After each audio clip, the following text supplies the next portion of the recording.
Another day down in the Trump trial. Today was Stormy Daniels' turn to testify, and it was a major event because Stormy Daniels got into the details of her sexual encounter, allegedly, with Donald Trump. He denies it. And the way she explained it was not only salacious, getting into the details that he didn't wear a condom and her spanking him and things like that, but also it sounds like there was potentially a line of consent that was not crossed in the ways that in 2024 we hope they are crossed. She was only 27 years old. He was 60. She thought she was having dinner. They ended up in his hotel room. She went in the bathroom. He came out and he was in his boxer shorts and a t-shirt. She said she blacked out during the encounter, all these things. Why then is this even in the trial? Because the trial's about falsification of business records. It's in the trial because the government's argument is that he did it in order to hide the sexual relationship from the voting public in the lead up to the 2016 campaign. So understanding what actually went on and what Donald Trump might have been concerned about voters hearing, the government argues, is certainly relevant.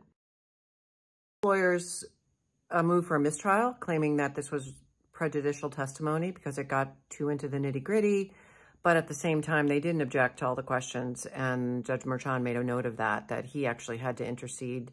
And there's only so much you can do to control a witness. When they're asked a question, they can answer it. So I don't think that mistrial motion is going to hold up on an appeal, but it's preserved. If Donald Trump gets convicted, it's a potential mechanism, argument anyway, for a reversal.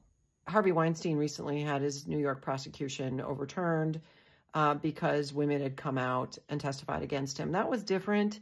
On appeal, the court held in that case that these other prior alleged victims were brought before the jury in those sexual assault cases because the government wanted to show a pattern of conduct, and that was just unfairly prejudicial to Harvey Weinstein.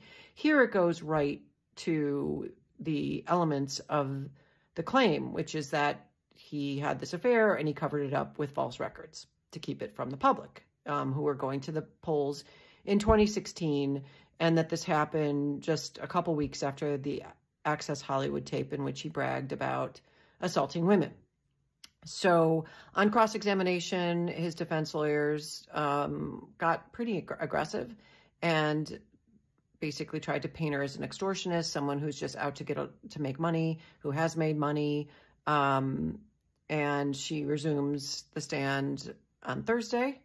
But it wasn't a great day overall for Donald Trump. What we don't know, and I've said this before, is whether the jury is at some point going to accept the facts as presented by the government. Yes, there was a hush money payment.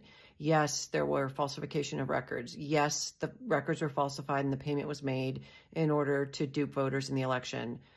But so what? This is the rough and tumble of politics, and these are just shady characters across the board. And this is not that big of a deal, particularly given what we know in our lives about the other kinds of things Donald Trump has done. We'll just have to see. I think it's a toss-up at this point, whether there'll be a conviction, but it's certainly important for the election.